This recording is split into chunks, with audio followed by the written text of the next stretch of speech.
or another. So, what is going on?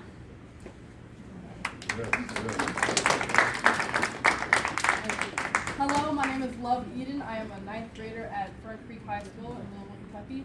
And all I want to say is you can't hide the truth. If you hide the truth that makes you uncomfortable, then you hide everything. If you feel uncomfortable, it helps you learn that you can't do these things over and over again. So if we keep on going with life and we don't learn about the important topics like slavery and who enslaved us, then we won't move past this and we won't be able to educate our next generations. Amen. All right.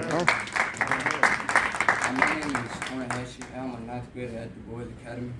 But I know that we can't really hide the truth because, the cameras you see today, all the technology we have, it's a result of looking at the past and inferring what we can do to improve it in the future. And I know it's uncomfortable, but at Du Bois Academy, what I learned about who was oppressed and who had this money, who did that, who was moved around, who was shipped around, the fight for slavery. And these bills, they basically defeat the whole purpose of my school. It teaches me who I was and who I can be. And with hiding the truth, we kind of think that we have to let our past define our future. But I know that if we bring out the truth, then we can join hands. We can say, I know we were oppressed in the past, but by knowing this, we can see how we can improve in the future. There you go. All right. Hi, my name is Genesis Hatchett. I'm in 10th grade and I go to Manual. I'm Alicia Thorne. I'm in the 9th grade and I also go to DuPont Manual High School. And all I wanted to talk about is the fact that since we were little, a lot of our education and a lot of our history has been taught to us from the bias of white men. And I didn't really learn about how bad slavery was until I studied it by myself. And of course, we can ask our grandparents about racism, but it needs to be taught in schools for the people who don't have grandparents who lived through it, and for people to open people's eyes, because I don't want my history to be erased because it might make the girls sitting across from me at my predominantly white school uncomfortable. That's what's up. Yeah. So me and Genesis was talking about this earlier, and we said, if you're going to send us to school for 7 to 8 hours a day just to lie to us, what is the point of even going? Oh, come on, man. Yeah.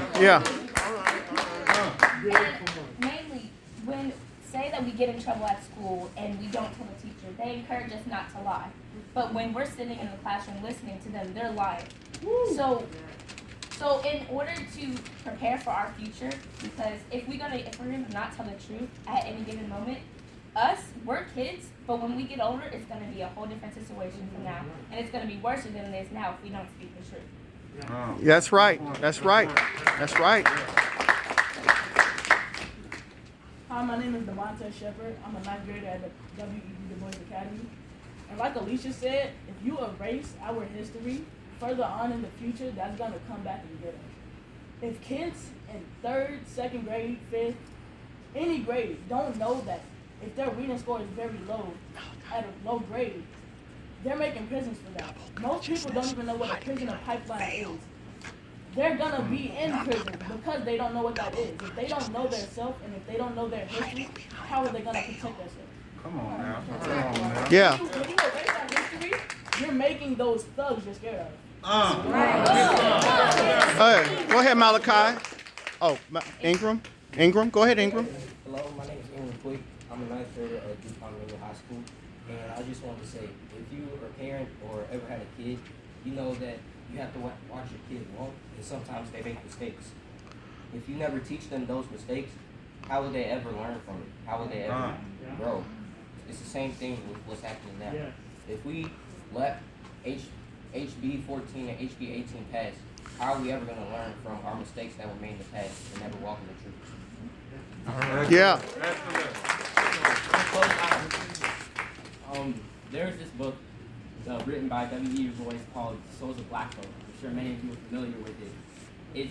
The main idea of it was talking about how the black man has to have two minds, basically, two consciousnesses working together. One is an American mindset and one is an African mindset. Together they make the African American. But if you have this struggle of two minds, one mind has to have control. So eventually, you're just lost and confused. And you're double-minded. It's called double consciousness. But it will leave you with no consciousness at the end.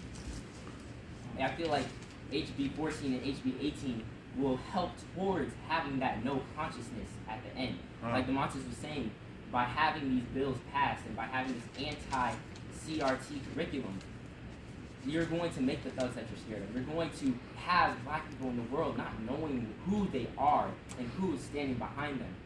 And I use this analogy. Imagine there was a dead animal in the room right here. If everybody just covers their eyes, the animal's still there.